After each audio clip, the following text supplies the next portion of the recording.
Bonjour, Laetitia Lévy, merci à vous d'être là. Donc je suis thérapeute et je vous propose des consultations ici à Saint-Nazaire ou à distance grâce à Internet, et ça marche aussi bien à distance, c'est la bonne nouvelle.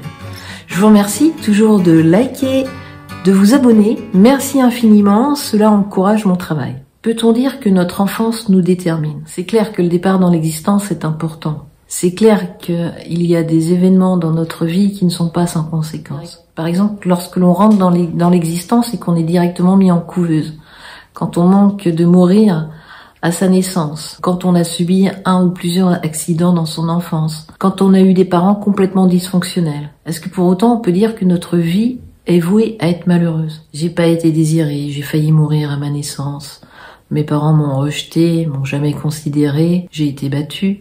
On m'a reproché ma naissance, j'ai vécu des sévices, etc. Je veux pas dire que tout cela, c'est pas sans importance et sans conséquence du tout. Il est important que cela soit reconnu, entendu. Cela fait partie de notre construction. Mais l'être humain a la faculté d'une forme de régénérescence, de résilience. Comment on fait cela? Comment cela est possible? Parce que cela est possible. J'ai mis du temps avant de comprendre cette phrase.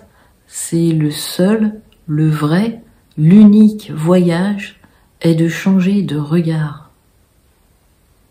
C'est Proust qui dit cela. Byron Katie nous l'explique autrement dans un grand travail d'investigation, de remise en question de ses croyances et de ses pensées. De nombreux sages aussi tentent de nous expliquer ou de nous faire voir que la vie est une histoire de perception.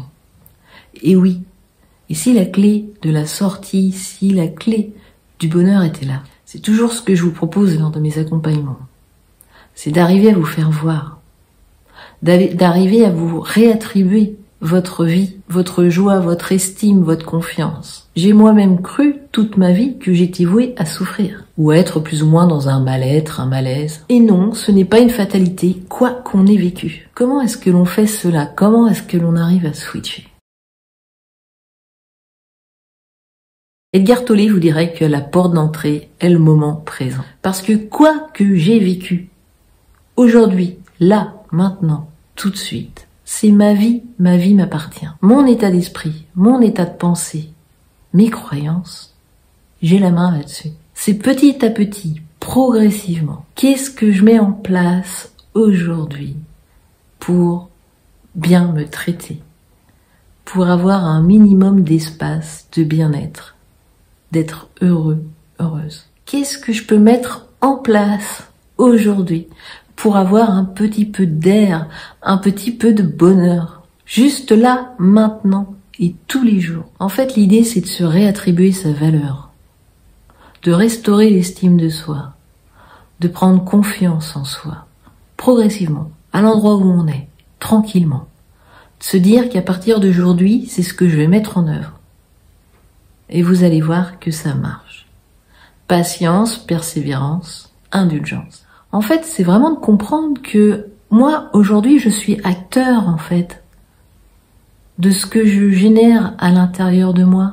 Que je suis acteur dans le sens où je n'ai pas à attendre des événements extérieurs ou des autres pour mon bien-être. Le principal acteur, en fait, de ma vie, c'est moi. Donc c'est logique que je sois acteur, à me faire du bien, à m'apporter ce dont j'ai besoin, et cesser d'attendre des événements extérieurs ou des autres. C'est logique. Et c'est avec moi que je vis essentiellement. Donc moi, si je suis tout le temps en train de ruminer, de rabâcher, de me comparer, de me sous-estimer, forcément que je fais mal. Et si j'y arrive pas, c'est que j'ai besoin d'aide, c'est que j'ai besoin de soutien. Et c'est légitime, et ça se comprend de par mon histoire. Il n'y a pas de problème. Où est le problème? Quand je vais me mettre à faire du sport pour entretenir mon corps, ça me pose pas de questions. Quand j'ai besoin de soutien pour mon psychisme, pour mon mental, pour me restaurer, pour me réattribuer de l'estime, de la confiance, là je vais avoir besoin de soutien. Et là ça va me poser des questions. C'est fou ça. En réalité, on nous a pas appris à nous réattribuer notre propre pouvoir dans l'existence, notre propre responsabilité à se rendre heureux ou pas. On nous a pas appris. On a l'impression que cela provient des éléments extérieurs. Donc de son enfance, des résultats scolaires, d'avoir un emploi ou pas, d'avoir un conjoint ou pas, d'avoir une voiture ou pas, d'avoir une maison ou pas, d'avoir un chien ou pas, d'avoir des enfants ou pas, etc. On a l'impression, si je fais pas ceci ou cela, je vais pas être heureux. Et en réalité, c'est faux. Le seul, l'unique, le vrai voyage, c'est de changer de regard. C'est-à-dire comment je me perçois, comment je perçois les choses, où est-ce que je mets mon attention.